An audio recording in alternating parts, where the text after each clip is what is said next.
Existe um programa na cidade que mora dentro do meu coração. Às vezes rola sacanagem, pois na realidade todo mundo é fanfarrão. Torcedor é sempre legal, porque aqui não tem nenhum baixo astral. Bolativa é tão querido, se tu gostares eu não duvido.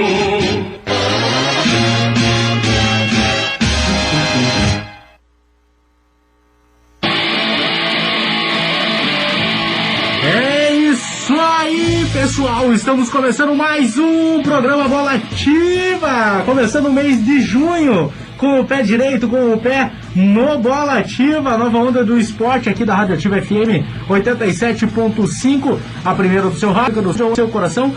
Agora 16 horas e 58 minutinhos, estamos começando mais esse programaço no dia 1º de junho. Ricardo Prado. Olá para todos, boa tarde, um grande abraço a todos vocês ouvintes que estão aqui acompanhando o Bolativa, ligados na Rádio Ativa FM aqui de Matinhos, pela frequência 87.5, também pelo aplicativo de celular, também na nossa página ativafmmatinhos.com.br, ou para quem está acompanhando aí a live no Facebook, a nossa transmissão ao vivo pelo Face. É isso aí, a transmissão ao vivo pelo Facebook na página Bolativa. Você pode participar aqui da programação através do Facebook ou também através do WhatsApp 3473-274, WhatsApp aqui da Rádio Ativa FM. Você pode entrar em contato e mandar aquele alô, mandar aquele abraço ou fazer algum comentário sobre as notícias que a gente vai trazer aqui para vocês no programa Bolativa desta segunda-feira. Ricardo Prado.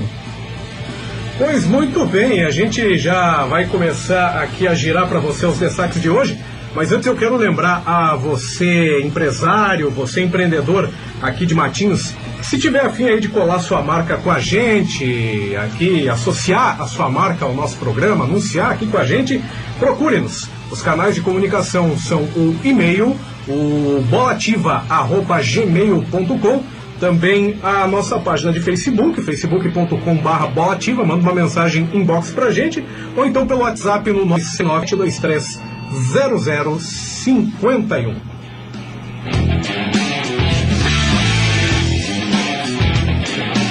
É isso aí, agora 17 horas em ponto, 18 graus aqui em Matinhos, uma chuvinha leve aqui ao redor da namoradinha do Paraná, marcando aí no seu termômetro 18 graus. Ricardo, vamos falar aí dos clubes que andaram se posicionando aí durante a semana, durante essa segunda-feira, na verdade, né, sobre racismo. Pois é, diversos clubes aqui do Paraná e do Brasil se manifestaram contra o racismo, né? Vamos começar falando aqui sobre as equipes paranaenses que fizeram aí postagens ao longo do dia de hoje em suas redes sociais, com destaque para o Atlético Paraná e o Curitiba, as equipes da capital, né? Os clubes participaram de uma corrente antirracismo. O Atlético citou aí jogadores como Djalma Santos, que inclusive foi jogador de Copa do Mundo aí pela seleção brasileira e que teve passagem pela seleção brasileira, o Ziquita e o Kleber Pereira, que foi um dos atacantes aí do Atlético na conquista do título brasileiro de 2001. O Paraná citou jogadores como Saulo, o Tigre da Vila, o Borges e o Balu. E o Curitiba listou aí atletas como o Moacir Gonçalves, o Reginaldo Nascimento e o Jairo, o goleiro Jairo. Né, a corrente entre os clubes funcionou desse jeito. Um time desafiava outro a citar jogadores negros que marcaram aí a sua trajetória. Ao responder, a corrente era passada adiante para outros 3 clubes que eles deveriam fazer o mesmo e usar a hashtag Vidas Negras Importam. A gente vai trazer aqui para você aqui as postagens que foram feitas pelas equipes aqui do Paraná, começando pelo Atlético. O Atlético que escreveu o seguinte em sua conta de Twitter: Djalma Santos, Ziquita e Kleber são alguns dos grandes nomes da nossa história. E vocês, Red Bull Braga, Botafogo e Paraná Clube. O Atlético desafiou a equipe do Bragantino, o Botafogo e também o Paraná. É interessante aqui que ele coloca aqui, ó, no texto no começo, o Atlético Paranaense, como todos os outros clubes, nosso sangue é rubro e em caixa alta negro. Nosso sangue é rubro e negro. Bacana a postagem do Atlético Paranaense, também do Coxa, né, do Curitiba, ele fala mesmo, muito parecido ali a primeira postagem, também. Nós somos coxas brancas no apelido, mas somos coxas de todas as cores, sem exclusão. Aí os jogadores citados, como eu disse, Moacir Gonçalves, o Reginaldo Nascimento e o Jairo, negros marcaram seus nomes na nossa história. Aí o Coxa citou o Bahia, o Santos e o Atlético Goianiense. E aí, por sua vez, o Paraná Clube, que foi citado pelo Atlético, escreveu o seguinte: somos um clube do povo e não toleramos nenhum tipo de segregação.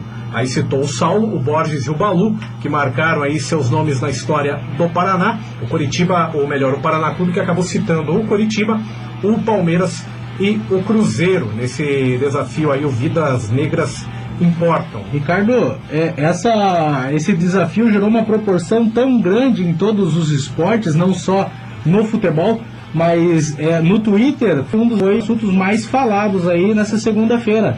É o desafio hashtag Vidas Negras Importam.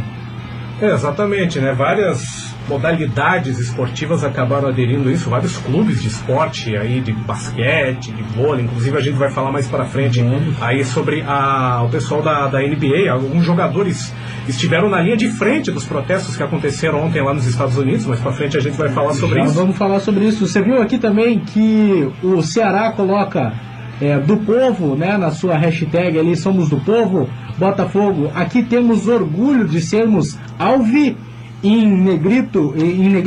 em caixa alta, negros. Aqui temos orgulho de sermos alvinegros, cita o Botafogo em seu Twitter. E cita os jogadores Didi, Jairzinho e PC Caju. Várias equipes aí. Tem a do Grêmio? Do Grêmio tem também, deixa eu achar aqui. Tem a citação de diversos clubes. Cadê o Grêmio daqui? Grêmio. Inspirados por Tarcísios, Everaldos e Lupcinos, nós posicionamos por Floyds, João Pedros, Cauãs e Ágatas, e por cada vida negra que após séculos de escravidão ainda sofrem com a violência motivada pela discriminação racial. Segue a fala aí no Twitter do Clube Grêmio. Eles citaram aí Tarcísio, Everaldo... Tarcísio, Everaldo e Lupcínios. Pois é, o Lupcínio Rodrigues, que não era jogador, mas era compositor e foi o autor do hino do Grêmio, né? Aquela passagem até a pé nós iremos, toda a letra do hino do Grêmio foi criação do Lupcínio Rodrigues, ele que era negro também. O Everaldo foi o lateral da seleção brasileira na Copa de 70, e o Tarcísio, o Flecha Negra, foi um dos jogadores que fizeram parte aí do Grêmio na campanha da conquista da Libertadores e do Mundial de 83. Show de bola! Agora 17 horas e 6 minutinhos, 17 e 6 minutinhos. Quem participa aqui do nosso programa, quem manda um alô aqui é o Dirceu. Ele, boa tarde, que bom que você falou do Atlético, conhecemos seu valor, a camisa rubro-negra só se veste por amor. Dirceu da Vila Nova, obrigado pela participação, faça como Dirceu e mande aí o seu alô no WhatsApp aqui da Rádio Ativa, 3473-2794, 3473-2794. Ricardo? A gente estava falando aqui das equipes de Curitiba, mas eles do interior entraram nessa. Vamos citar aqui, por exemplo, Londrina, que ele escreveu o seguinte: temos muito orgulho da nossa gente ordeira e lutaremos para que todos sejam respeitados. Brandão, João Neves e Joel, negros marcaram seus nomes na minha história, na história do Londrina no caso, que acabou citando a equipe do Caxias, do ABC de Natal e do América Mineiro. Aí o Londrina que havia sido citado pelo Vila Nova. Também outras, como a gente estava dizendo, outras manifestações tiveram aí de outros esportes. Um exemplo foi da PAN Blumenau, aliás, que eu tô com a camisa hoje da PAN Blumenau, equipe de vôlei lá de Santa Catarina, que disputa a Superliga masculina. Ela que já desde o ano passado tinha a campanha "Com respeito, viraremos esse jogo". Inclusive na camisa tem uma inscriçãozinha nas costas falando sobre isso, a PAN contra o racismo, com respeito a esse jogo. Aí a PAN Blumenau também entrando nessa onda. não só no vôlei, não só no futebol, mas também no basquete, né? Os jogadores da NBA também participaram de manifestações desse tipo, não só pela internet, como também temos o caso aí de um jogador, o Jaylen Brown, ele que é Alan do Boston Celtics, lá que disputa a NBA. Ele também vice-presidente da Associação de Jogadores da Liga Norte-Americana, que chegou, vejam vocês, a dirigir 15 horas entre as cidades de Boston e Atlanta para liderar um protesto contra o racismo e a violência policial direcionada à comunidade negra, né? Foi mais uma manifestação aí pedindo justiça pela morte aí do George Floyd lá nos Estados Unidos, e o Jaylen Brown, ele participou dessa manifestação segurando um megafone e uma placa com a frase "Não consigo respirar", fazendo referência ao Floyd. O Alan transmitiu ao vivo em sua rede social, no Twitter dele, boa parte dos atos, além de compartilhar outros discursos, como o do colega da NBA Malcolm Brogdon, do Indiana Pacers, outro que também participou de manifestações. Na Fórmula 1 a gente teve aí o Lewis Hamilton, ele que participou, postou ontem em suas redes sociais e acabou criticando os colegas e a Fórmula 1 em si por silenciar a respeito desse caso. E foi só o Lewis Hamilton falar que daí já apareceu aí outros pilotos de Fórmula 1 que também se posicionaram, né? Depois das críticas feitas aí pelo Lewis Hamilton aos colegas de Fórmula 1 e a própria Fórmula 1, por não ter se posicionado em relação à morte do George Floyd, outros pilotos também utilizaram as redes sociais para fazer aí manifestações contra o racismo. Exemplos aqui: o Sérgio Pérez, mexicano, da Racing Point, o Charles Leclerc, monegasco, da Ferrari, o Nicolas Latifi, francês, ou melhor, ele é malaio, da Williams, o Carlos Sainz, da McLaren, o George Russell, Carlos Sainz, espanhol, da McLaren, George Russell, inglês, da McLaren, Daniel Ricciardo, australiano, da Renault, o Alexander Albon, malaio, da Red Bull, o Lando Norris, inglês, da McLaren, e o Antonio Giovanazzi, italiano, da Alfa Romeo. Foram eles que também se manifestaram.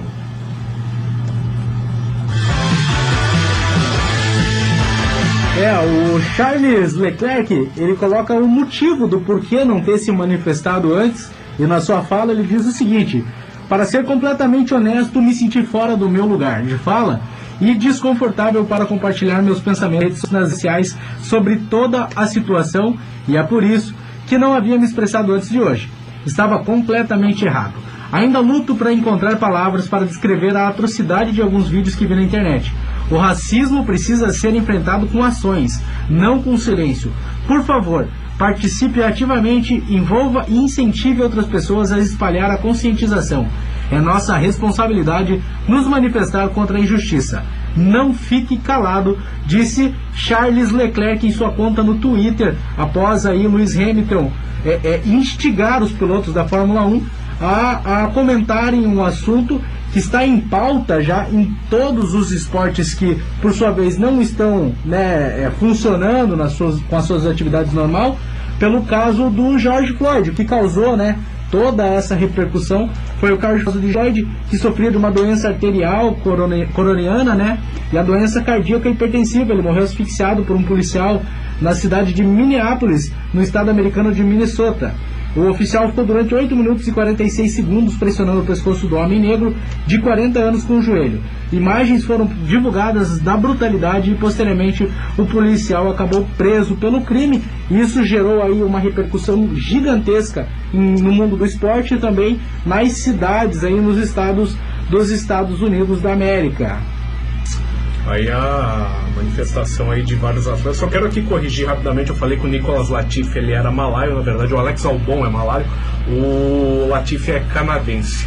Mas aí tá feito o registro aí, a manifestação de atletas por todo o mundo, aí de diversas modalidades esportivas que participaram desses protestos, dessas manifestações, seja com postagens na internet ou na linha de frente, como é o caso aí desse jogador de basquete aí, o Jaylen Brown, ele que esteve aí nos protestos que aconteceram em Atlanta. Saiu de Boston, foi de carro até Atlanta, dirigiu por 15 horas para participar de uma manifestação que lá acontecia. Lucas Pes. 15 horas de viagem é tempo pra caramba. Ele que carregou em sua mão um megafone, né, durante toda a marcha, né? Ele estava com um megafone e com uma placa em seu peito, em sua outra mão, escrito "Não consigo respirar", né? Fazendo referência ao Floyd. O ala, ele é ala do Celtics, ele produziu ao vivo em sua rede social boa parte do ato.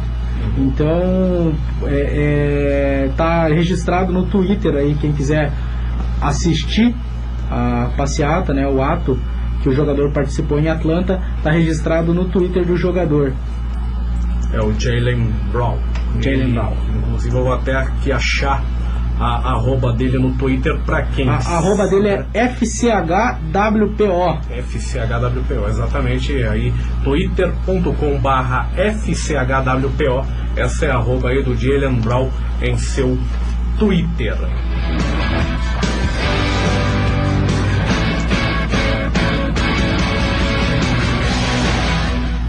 Agora, 17 horas e 14 minutos aqui em Matinhos. Vamos mudar aqui o tempo. Vamos falar do Campeonato Paranaense e a proximidade de retorno da competição. O DAZN estava transmitindo aí os jogos do Campeonato Paranaense, a plataforma de streaming, como o Lucas Pesco já chegou a comparar certa vez o Netflix dos esportes, né, e que é dona dos direitos de transmissão aí do Ratinhozão 2020. Em homenagem ao governador do estado do Paraná, Ratinhozão da o Ratinhozão e o Beto Preto, como que é? O Bob Black, o nosso secretário da saúde. Mas a DAZN já retomou o pagamento aí das cotas dos clubes, né? Os depósitos que haviam sido suspensos na metade de março, junto com a paralisação do estadual por causa do Coronga, né? Várias equipes tiveram aí os pagamentos retomados por parte da empresa, que quitou as parcelas de quase 50 mil na última sexta-feira. Cada time ainda vai ter a receber mais aproximadamente 100 mil reais pela transmissão do estadual, né? Ao todo, cada clube deve receber 370 mil reais líquidos pelo campeonato.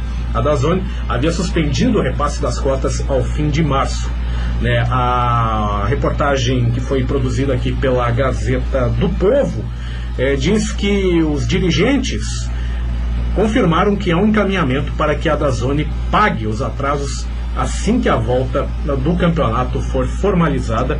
A gente vai falar sobre isso no próximo bloco. Alguns times já se movimentam aí pensando na volta do Campeonato Paranaense, inclusive com testes de Covid-19, novidades aí no resultado dos testes em algumas equipes. A gente vai falar isso no próximo bloco, mas a gente vai abrir aí o próximo bloco, a volta do intervalo, aqui no nosso Bola Ativa, falando do interesse do futebol espanhol por um jogador do Atlético. Mais um titular da equipe do Atlético entrou na mira do futebol espanhol. É o volante Léo Cittadini, que interessa ao Valência. A gente vai falar sobre isso no próximo bloco aqui do Ativa. Aqui do nosso Bola Ativa. Do nosso Bola Ativa, na programação aqui da Rádio Ativa FM. Eu tô começando, você citou aí, daqui a pouco no próximo bloco a gente vai falar mais sobre isso, mas eu tô começando a achar que foi uma mal escolha o Atlético ser campeão da Copa do Brasil, hein? Já vendeu a maioria dos jogadores. Vendeu o Thiago Nunes. Os melhorzinhos, Thiago Nunes, Rony, Léo Pereira, enfim. No próximo bloco mais a gente comenta sobre isso.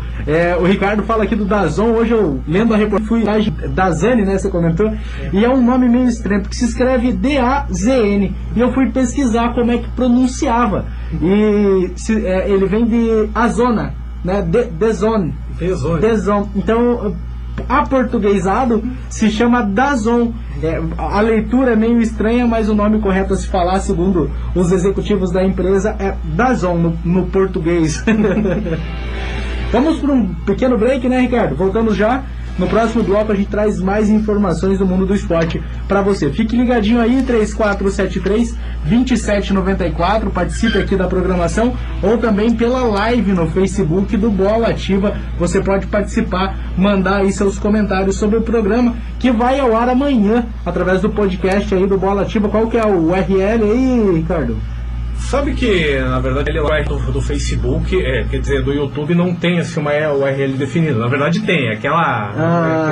não vamos conseguir citar aqui. A gente não vai conseguir citar, mas aí é só você entrar no YouTube e digitar Bola Ativa, você já vai ver ali que vai aparecer para você os vídeos que foram postados até aqui. Temos um total ali de 10 vídeos, 5 programas da semana passada, mais as entrevistas que a gente fez, que a gente resolveu colocar também em videozinhos separados ali para você curtir, você que acompanha o podcast aqui do nosso Bola Ativa. Lembrando que você que nos assiste pela live, você não quer comentar, não quer, beleza, não comenta, mas pelo menos quando for entrar aí, dá uma clicada aí, clica no joinha, curte a gente, faz aqui, engrandece a nossa firma, a gente que está aqui transmitindo para você ao vivo pelo Facebook com som e imagem, o nosso Bola Ativa.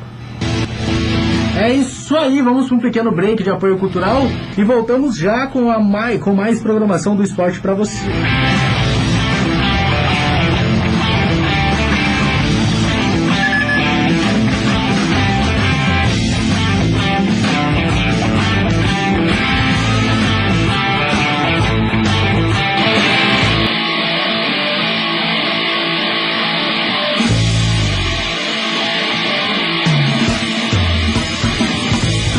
Estamos de volta, Bola Ativa! 17 horas e 21 minutinhos. Estamos de volta com o melhor do esporte para você. Ricardo Prado, O que a gente pode que gritinho foi esse? Que gritinho foi esse? Explica pra gente aqui, Ricardo. É porque essa trilha sonora é contagiante, realmente. Eu mereço parabéns por ter escolhido todas essas trilhas de fundo aí, porque desde a semana passada eu venho reparando que quando toca no começo aqui, o Lusco até fez um gestual de bateria na última semana. A gente realmente fica empolgado, desperta o Roger Taylor que está dentro da gente aqui, o baterista do Queen. Mas, Lucas Pesco, você falou no bloco anterior sobre o DAZN, que pronuncia Dazone, né? Não é da zona, tá? É da Zone. É sobre isso que eu queria falar exatamente. Bom. É porque tem uma história lá no interior do Rio Grande do Sul que o cara, ele ganhou no bicho, nenhuma apologia que é contravenção, tá? Ele jogou, não eu. E assim, ele ganhou no bicho. Ele resolveu gastar o dinheiro que ele tinha pegando a mulher mais bonitona que ele achou ali na casa de bagunça da cidade. Casa de bagunça, sabe o que eu quero dizer, né? E resolveu levar para uma festa que teve sábado à noite, lá um bailão que tinha na cidade. E estavam lá todos os amigos dele com suas esposas, né? E ele realmente virou atração, porque ele deu um banho de loja na mulher. Ela já era bonita ao natural, mas estava, né, lindona, né? Com a roupa que ele tinha comprado para ela e tudo mais. Teve uma hora que ele foi no banheiro, os amigos dele foram tudo atrás. E chegaram e perguntaram: meu, mas tio, tá louco trazer essa mulher aqui, essa mulher suspeita aqui no bailão? Daí ele: suspeita são de vocês, a minha é da zona mesmo. Cadê? Pera aí, deixa eu... Isso é uma piada bem gostosa. Vou rir de ti. É isso aí então, Ricardo. Já que você falou do Dazone, eu acabei me lembrando dessa piada. Mas enfim, em frente, vamos continuar aqui. Eu queria abrir esse bloco, Lucas Pesco, falando sobre o Atlético, pois mais um titular da equipe atleticana, como você disse no final do último bloco, não foi realmente um bom negócio para o Atlético.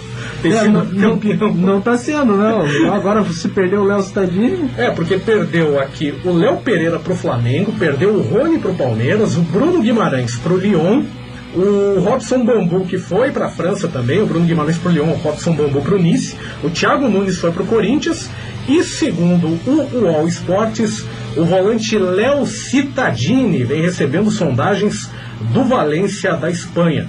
Ele foi contratado junto ao Santos em janeiro do ano passado, contratado junto ao Santos, e foi um dos destaques do Furacão na campanha do título nacional, anotando um dos gols decisivos na decisão contra o Internacional. O Léo Cittadini veio do Santos, acabou sendo um dos destaques do Atlético no ano passado, em especial na decisão da Copa do Brasil em cima do Inter.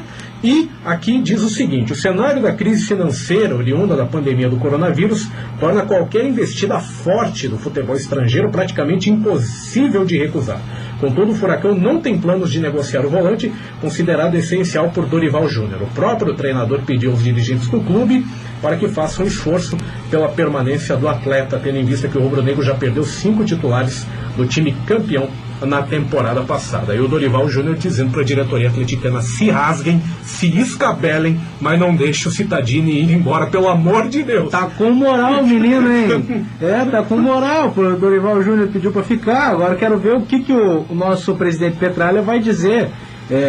Se vai deixar o jogador ficar no Petralha. Tudo que tem essa mania de quando o jogador recebe uma boa proposta maior do que a que ele comprou, né, no clube, ele acaba vendendo, normal, né, ele fazer isso. Espero que o Léo Cittadini fique no clube. Eu, como atleticano de coração, espero que fique no clube por ser um jogador essencial, como disse o técnico Dorival Júnior. O Léo Cittadini, que tem 26 anos e aí despertou o interesse do futebol espanhol, a equipe do Valência da Espanha.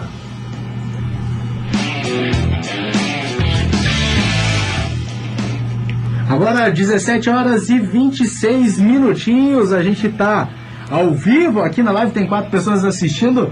O pessoal que quiser comentar, participar, mandar aquela mensagem, um abraço, fique à vontade aqui na live. Lucas, gostaria de falar agora sobre a equipe do Coritiba, já que os testes do coronavírus deram negativos para o treinador Eduardo Barroca e o auxiliar Felipe Lucena. Os dois que testaram negativo voltam a treinar o Coritiba. A comissão técnica fez testes no Rio de Janeiro antes de voltar para a capital paranaense na tarde de hoje, né? Aqui diz que o Coxa segue com a sua programação de treinos físicos com grupos reduzidos, liberados pelo nosso Bob Black.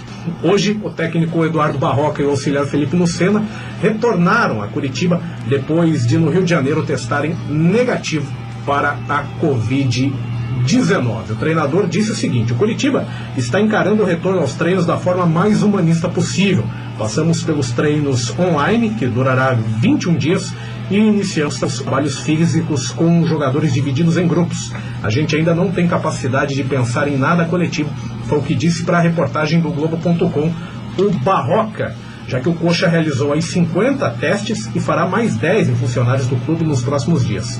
Até agora, o Coritiba não registrou nenhum caso positivo para a doença. Sobre isso, Barroca disse o seguinte: mais uma vez é a possibilidade da gente reforçar a situação atual de cada atleta e caminhar para uma situação ideal. A gente tem se planejado na individualidade e de todo mundo. Tenho me comunicado com os atletas e espero que o mais rápido possível possa ter uma definição sobre o futuro desportivo. Claro que respeitando todos os protocolos e medidas que o clube tem colocado, como focar primariamente em tentar, tendo colocado como colocar primário para tomar qualquer decisão. Foi o que disse aí o Eduardo Barroca hoje à tarde. Ricardo, se no Curitiba deram todos os testes negativos, no Cascavel 2 jogadores e o presidente testaram positivo para o coronavírus. No início dos preparativos para a volta dos treinos do campo, o Cascavel teve que isolar 2 jogadores do seu elenco que deram resultados positivos no teste de Covid-19, feito no último sábado, dia 30. O zagueiro Guilherme Boresch e o atacante Magno. Além deles, o presidente do clube, Valdinei Silva, também teve teste positivo. Os 3 estão assintomáticos e ficarão em observação pelo departamento médico da Serpente, realizando novos testes dentro de 10 dias. Os demais atletas, além da comissão técnica, retomarão nesta segunda-feira, dia 1º, as atividades presenciais e ficarão em quarentena no centro de treinamento durante os próximos 15 dias.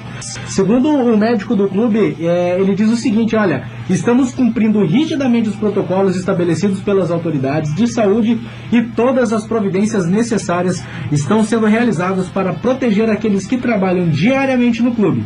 Nós demais testados, o resultado foi negativo, sem nenhum sintoma apresentado, podendo assim seguir a programação normal das atividades, afirmou aí o médico do clube, Cláudio Bibiano.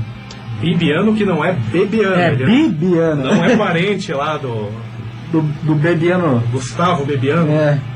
Mas aqui, a gente falou do Cascavel. Se o Cascavel teve esses resultados positivos, acabou aí dando um azarzinho aí na testagem da Covid-19, quem passou aí invicto pelos testes, podemos dizer assim, foi o Operário Ponta Grossa, né? Os testes negativos aí para todos os jogadores, e o técnico da equipe aí, o Gerson Guzmão, planeja os treinos do Operário, só que ele se preocupa com o tempo curto.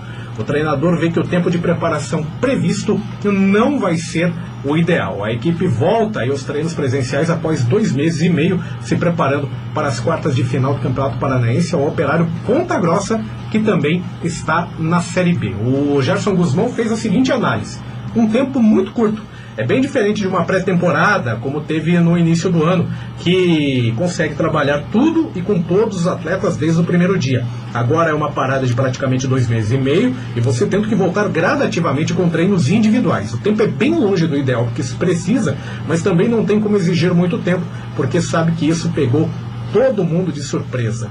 Não vejo que vai muito disso. Se puder dar opinião, pediríamos 1 semana a mais. Foi o que disse aí o Gerson Guzmão, treinador do Operário Ponta Grossa.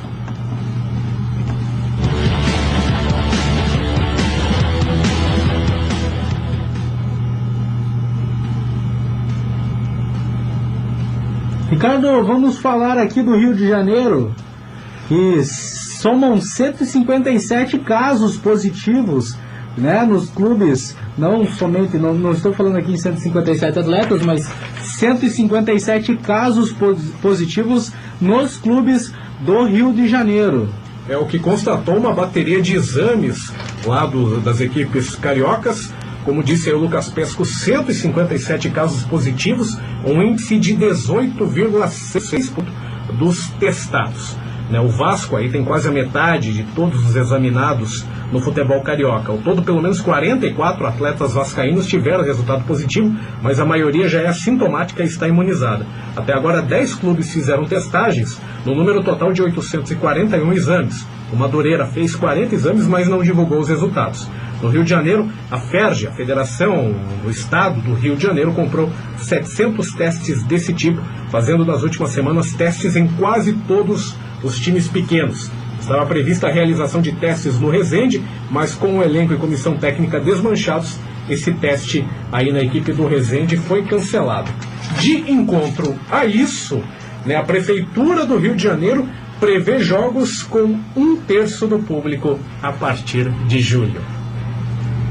O projeto entra em vigor a partir de amanhã, com a fase 1, que passa a permitir, por exemplo, atividades em treinos de treinamento. Na fase 2, serão liberados jogos com portões fechados. E de acordo com a Prefeitura, a previsão é que cada fase dure 15 dias, por isso a tal fase 3, que liberaria daí a presença de público nos estádios, 1/3 do público, ficaria ali a partir do mês de julho, segundo a Prefeitura do Rio de Janeiro.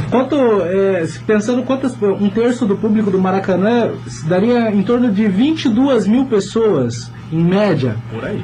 22 mil pessoas, isso que eles estão diminuindo é arriscado, sendo que 152 pessoas testaram positivo, 157, testaram positivo, e você colocar 22 mil pessoas, dentro de um estádio, mais uma vez, conforme eu falei na semana passada, a Hungria, que teve uma atitude muito inconsequente de liberar, o Brasil ainda está muito cedo para se falar em público nos jogos. Minha visão, estou colocando aqui o meu pensamento. Eu quero mandar um alô aqui para o Vanderlei, Fernando Gonçalves, o Puga, Lucas, boa noite, dali garoto, valeu Puga, obrigado pela sintonia aqui no 87.5. Ricardo, falando mais um pouquinho sobre Covid, o técnico da Atalanta, revela ter tido coronavírus quando enfrentou o Valência na Liga dos Campeões. Ele revelou aí essa semana que ele estava com um coronavírus durante essa partida. Pode ter sido aí um propagador da doença. O treinador da Atalanta aí, mais uma vítima do... Jean-Pierre Gasperini. Jean-Pierre Gasperini, mais uma vítima aí do coronavírus, mostrando, que essa história de que você ser atleta, você ter o histórico de atleta, não resolve absolutamente piciroca nenhuma. Nem atletas e nem treinadores estão livres disso. como a gente vai falar aqui ainda hoje no nosso Bola Ativa. Mas, Lucas Pesco, você falou aqui do 1/3 da capacidade aqui do Maracanã, capacidade atual de 78.838 pessoas, 1/3 disso seria 26.279 pessoas. 26 mil, eu citei 22, desculpe, então eu 26 mil pessoas. É o que é pior ainda. É o que exatamente. É o que é mais inconsequente ainda, você falar em 1/3, você pode, talvez assim, se limitassem, né, as pessoas, enfim, é a minha visão, eu acho que ainda é muito cedo para debater sobre isso e para conversar sobre público nos estádios. Ricardo, falando sobre o campeonato alemão, o Sancho faz 3 e manifesta apoio aos protestos e Dortmund atropela o Paderborn por 6-1 lá no campeonato alemão neste final de semana. E no campeonato ucraniano, que também já voltou, com gol do brasileiro, Shakhtar vence o Dinamo de Kiev na volta do campeonato por 3-1. O Shakhtar colocou lá na Ucrânia. Preciso dizer que o Paderborn, essa equipe aí que tomou de 6-1 do Borussia, né? 6-1. Pois é, o lanterninha da competição. Do Dortmund. Só tá apanhando no campeonato alemão aí o Paderborn. Esses dias eu tava vendo aí a classificação do alemão aí. O time até agora só perdeu, tá com 0 pontos. E pelo menos aí uns 3 jogos que disputou aí, tomou de goleada. Os 3 jogos que ele fez até aqui, só levou lavada. É a famoso cachorrinho de madame, o Paderborn, lá no campeonato alemão. Logo vai ser considerado café com leite, então, jogar com o Paderborn. Paderborn 07. Ele que tem um escudo até bonitinho, né? Parece um logo de laboratório de remédios aqui, o Paderborn. E o que está ocupando a 20ª, ou melhor, a 18ª e última posição do campeonato alemão. Até agora a equipe tem 19 pontos, mas todos eles somados antes da parada por conta do coronavírus. A equipe está com 19 pontos aí, desde a volta não conseguiu vencer nenhum jogo aí o time do Paderborn. Agora 17 horas e 37 minutinhos, 5h37, perdão, e a gente vai para mais um break de apoio cultural, né? Eu lembrando a vocês que tem o telefone 3473-2794, que você pode participar aqui da programação do Bola Ativa, e você também tem a opção aqui da live do Facebook na caixinha de comentários. É só comentar ali e você vai estar participando, você vai participar do programa Bola Ativa, e você também tem a opção do WhatsApp 3473-2794, que eu já havia falado. Vamos para mais um break de apoio cultural e voltamos já com mais Bola Ativa. Lembrando que na volta a gente vai destruir mais um pouco a tese aí do histórico de atleta. Vamos falar de uma medalhista olímpica de vôlei que testou positiva para o coronavírus.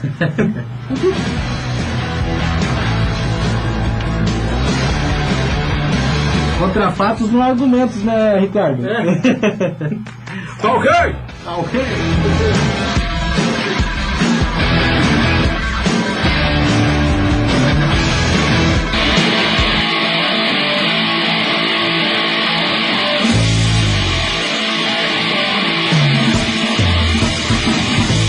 É isso aí, estamos de volta, agora sem bateria e sem gritinho do Ricardo Prado. 17 horas e 42 minutinhos, Bola Ativa pra você, Ricardo. Estamos de volta aqui, nós erra e nós correge. Eu falei aqui do Paderborn.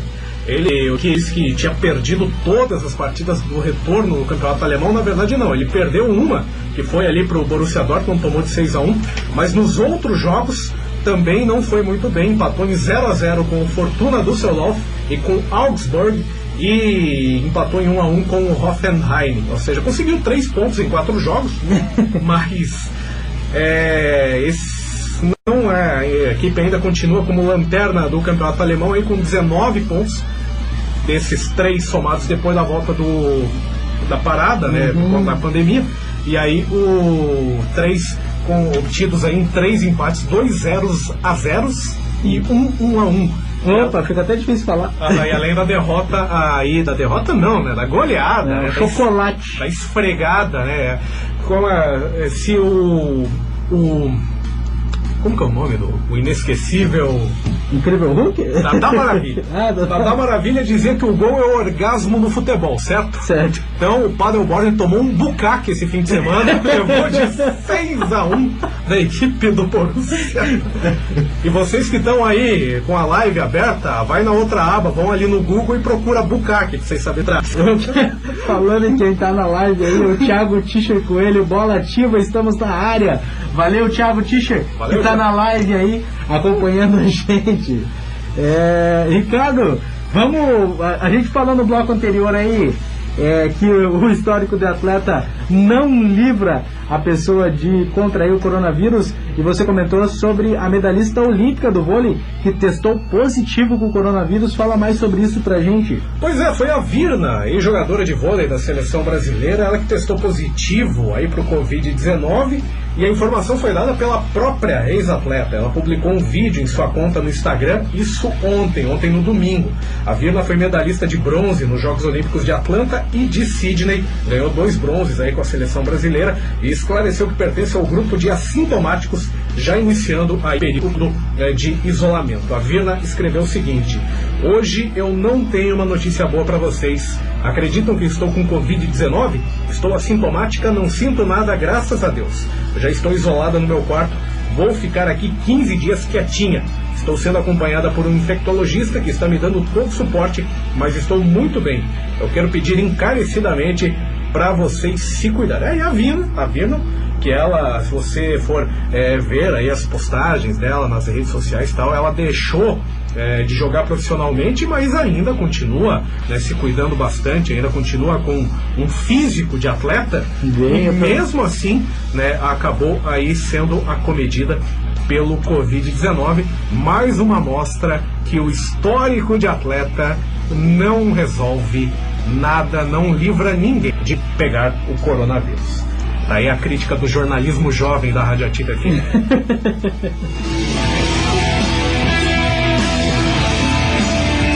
Falando sobre uma fatalidade que aconteceu neste final de semana, ex-jogadores do Marreco Futsal morreram em um acidente no sudoeste, e outras 3 pessoas ficaram feridas ali em Francisco Beltrão, no sudoeste do Paraná. Os 2 ex-jogadores de futsal, deixa eu citar aqui o nome deles: o jovem Luiz Henrique Soares, de 20 anos, que morreu no local, e o Maxwell Soares, de 19 anos, que chegou a ser socorrido, encaminhado ao Hospital Regional do Francisco Beltrão, mas não resistiu. Os 2 ex-jogadores atuaram pela equipe de base do Marreco Futsal. Nas redes sociais, o Marreco Futsal lamentou a morte dos 2 atletas, além de aqui a família do Luiz Soares e do Maxwell Soares. Exatamente, esses 2 ex-jogadores do Marreco Futsal, outras 3 pessoas ficaram feridas, os 5 ocupantes do carro.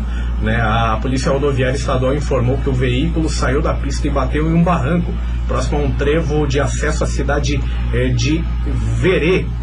Então, aí, como disse o Lucas Pesco, a equipe do Marreco Futsal já se manifestou aí nas redes sociais, emitindo uma nota. Um dos trechos da nota diz o seguinte: com pesar, comunicamos o falecimento de Luiz Soares e Maxwell Soares, jovens beltronenses que passaram pela base do Marreco Futsal, vítimas de acidente de trânsito. Que Deus conforte o coração da família, nossos sentimentos. Já dos outros ocultistas que estavam no veículo e que se machucaram, 2 foram encaminhados ao hospital regional com ferimentos graves, e uma outra pessoa foi levada à unidade de pronto atendimento lá de Francisco Beltrão com ferimentos leves. Aí notícia triste envolvendo o futsal paranaense, 2 ex-jogadores aí do Marreco Futsal, que é uma das forças aqui do futsal aqui do Paraná. A equipe de Francisco Beltrão, que tem o clássico das penas lá na região sudoeste do estado. É o Marreco de Francisco Beltrão contra o Pato de Pato Branco. O Pato, que até no ano passado foi campeão da Liga Nacional de Futsal, montou uma grande equipe e acabou levando esse título nacional, que sem dúvida é um dos títulos mais importantes do futebol de salão paranaense, da história do futsal. E sem dúvida nenhuma essa rivalidade também com o Marreco é que ajudou também o Pato a crescer um pouquinho mais, né? O clássico das penas lá na região de Francisco. É clássico Beltrão. das penas mesmo ou você... Não, é clássico das penas. É, o apelido, Pato né? e Marreco, né? É, Pato e Marreco. É, o Pato, obviamente, Pato Sim. Branco, né? E o Marreco, que foi criado depois, resolveram batizar de Marreco. Sim. E acabou, né, criando aí essa rivalidade entre as duas equipes lá na região de Francisco Beltrão, Pato Branco, enfim, o sudoeste paranaense. Seria legal também se tivesse um time aqui na região aqui de Matinhos, assim, uma equipe que disputasse campeonatos de futebol de salão. Ia ser Podia ser o time Tainha e Robalo, daí fazia o clássico das escamas. O Tainha de Guaratuba e o Robalo de Matinhos. A gente fazia o clássico das escamas. Não, mas falando sério, assim, ó, ia ser interessante se tivesse alguma equipe de algum esporte dito amador, assim, um futsal, um basquete, um vôlei, para que o pessoal aí tivesse. Eu me lembro que até tive uma conversa algum tempo atrás aqui dentro dos estúdios ainda com o Juninho uma vez. A gente falou sobre isso, podia ter algo nesse sentido aqui em Matinhos, uma equipe de futsal aí que disputasse, sei lá, a chave prata do Campeonato Paranaense. Claro. Que, assim, tivesse jogos sábado à noite ali no Vicente Gurski. Claro. Como tem vários talentos que vêm jogar aqui, eu lembro que a PAF De Paranaguá. de Paranaguá vinha disputar algumas disputas da Série Prata aqui no Gurski.